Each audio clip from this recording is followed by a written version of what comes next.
Hi,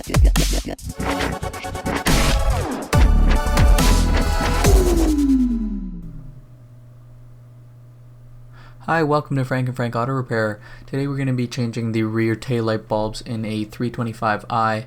It's a BMW. This particular one is a 2011, but this will also work for a few years ahead and behind. As you can see, the first thing you do is remove the trim piece. It's very easy, it just pops out real simple. And then you'll get to the taillight housing. There's two tabs, one in the middle and one on the bottom. They're silver. You don't pinch them together, you actually push them both downwards, and that will release the housing and it comes out real nice and smooth.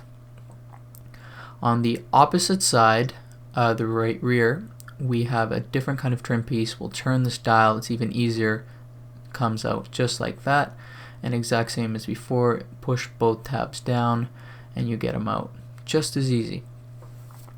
The bulb itself comes out just as easy with a push and twist design.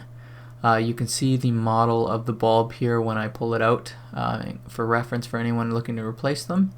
I hope this video helped everyone. Like and subscribe. Thank you.